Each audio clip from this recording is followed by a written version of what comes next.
पहले से ही वो एक हार्ट पेशेंट है। उनके नाम को रोशन करने के बजाय तुम तो उनकी बदनामी कर रहे हो।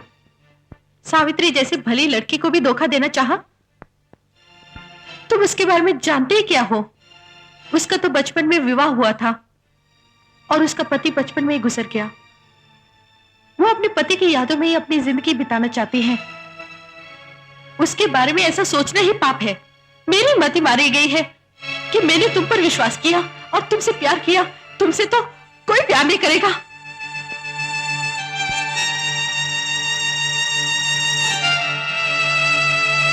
अगर तुम यहाँ से सही सलामत जाना चाहते हो तो पहले सावित्री से माफी मांगो। I'm sorry Savitri. आज के बाद मैं ऐसी हरकत नहीं करूंगा। आइंदा नेके के रास्ते पर चलने की कोशिश कर। मैं खुद तुम्हारे बाबूजी से बोलकर तुम्हारी शादी लैला से कराऊंगा।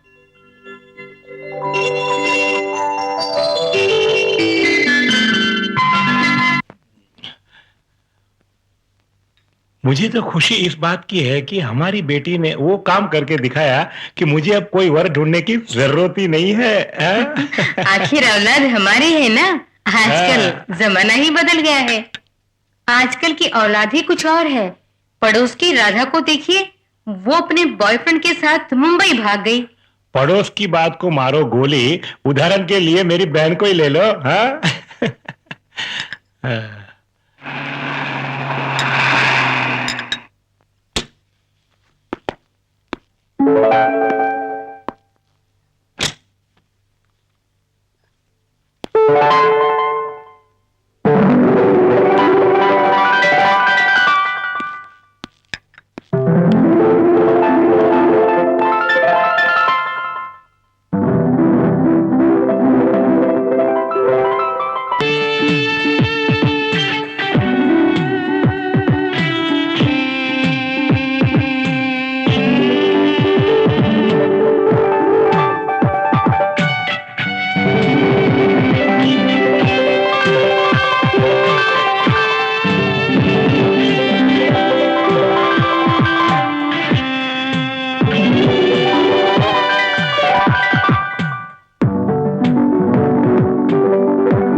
नमस्ते। हाँ, कौन चाहिए? यहाँ नामदेव कौन है? मैं खुद ही हूं, बैठो। Thank you. अच्छा, तुमने अपना परिचय अभी तक नहीं दिया मुझे। जी, मेरा नाम श्रीराम है। आपकी बहन रुक्मिणी है ना, उनका बेटा हूं मैं।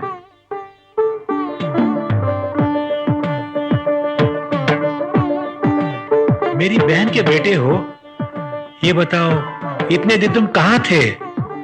मेरी माँ ने मुझे बोर्डिंग स्कूल में भेज दिया था, इसलिए मैं वही पला बड़ा। माँ के मरने की खबर 2 दिन बाद मुझे मिली। कई दिनों से आप लोगों से मिलने की ख्वाहिश हो रही थी और आज वो ख्वाहिश भी पूरी हुई।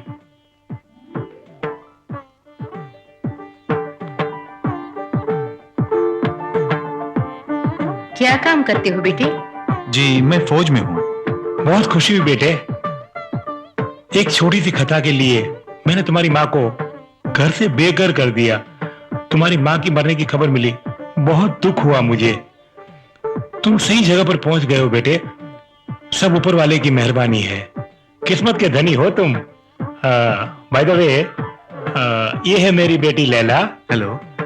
हाँ, और ये है लैला के होने वाले उडबी। हेलो।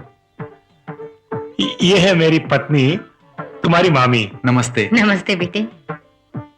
ये लड़की मेरी बेटी लैला की सहेली सावित्री है। हेलो। नमस्ते।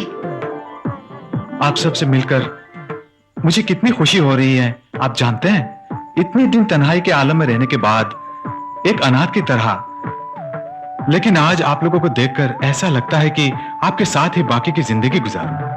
रहो रहो, क्यों नहीं, आराम से रहो। सुनो, ये तुम्हारा ही घर है, समझे? मामा जी, जब आपकी यही इच्छा है तो मैं भला कैसे इनकार कर सकता हूं।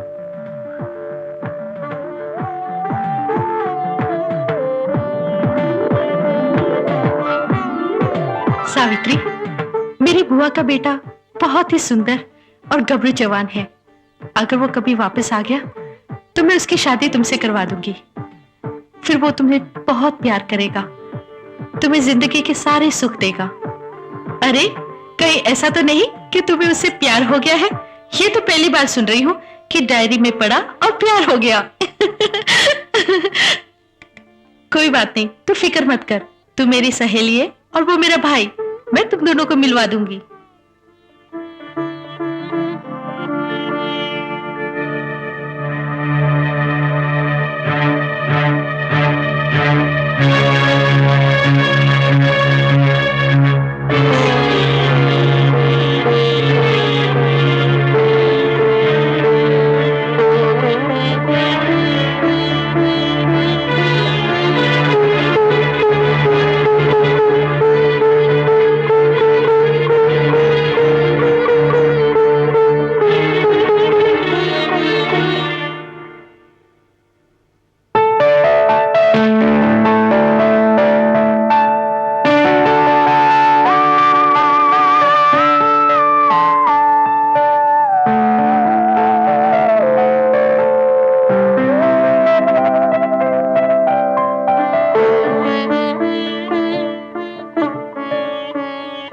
देखो सावित्री, इस तरह हाथ पे हाथ धरकर बैठने से कोई फायदा नहीं है। तुम्हें ही कोई फैसला करना है। मैं कोई फैसला नहीं कर सकती।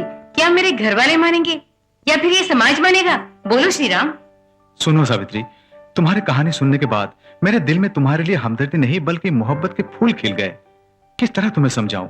तुम्हारे बगैर मैं जी नहीं सकता। Very good Shri Ram, you really great. Savitri, मैं जानती हूँ तुम्हारा बाल विवाह हुआ था। उस अंधविश्वास के दायरे से बाहर आओ। वो शादी नहीं, गुड्डा गुड्डी का खेल था।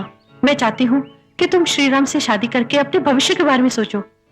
इससे बेहतर सुनहरा मौका तुम्हें जिंदगी में कभी नहीं मिल सकता है। मेरी बात मानो और श्रीराम से शादी कर लो। अगर तुम चाहो तो मैं तुम्हारे घर आकर तुम्हारे माँ बाप से बात करूंगी। लैला, दरअसल मान जाओ सावित्री, प्लीज।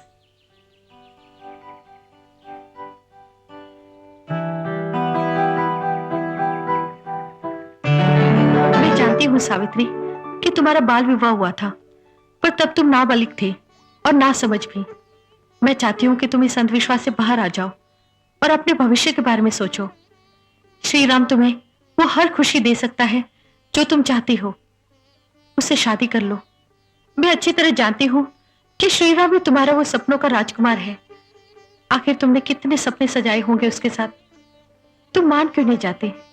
मान जाओ सावित्री, शादी कर लो।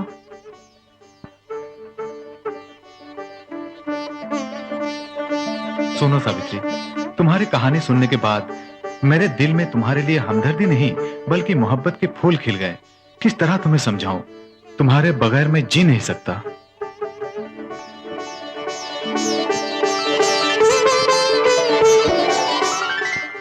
सावित्री, शादी के बाद ही एक औरत की जिंदगी सफल होती है।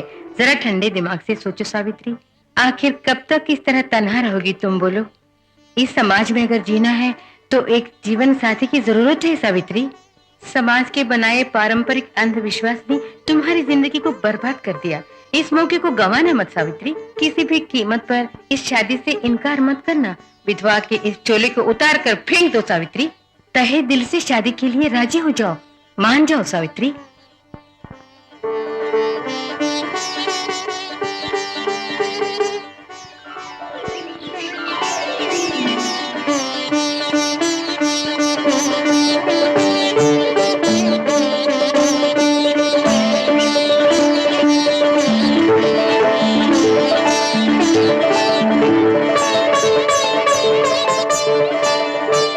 आपने हमारी बिटिया से शादी करके उसे एक नया जीवन दिया है।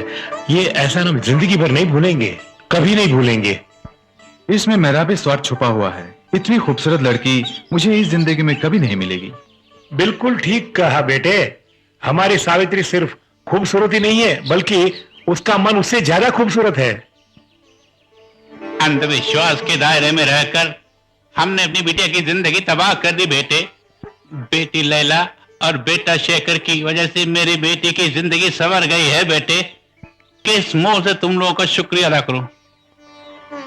ये तो कुछ नहीं अंकल, अगर हमें अपने समाज को बदलना है, इसमें कुछ सुधार लाना है, तो श्रीराम जैसे युवक की हमें सख्त जरूरत है, जो सावित्री जैसी लड़कियों को एक नई जिंदगी दे।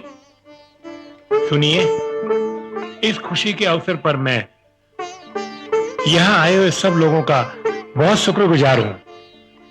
मुझे आप सब लोगों से यही कहना है कि आप भी अपने बच्चों की शादी इसी तरह साधारण तरीके से करें, ताकि जो पैसे बचे वो उन्हीं के भविष्य में काम आए। अरे अगर हम लोग इस तरह बात करते रहेंगे तो ये लोग कब सुहागरात मनाएंगे, कब इनका बच्चा होगा और हम खेलेंगे।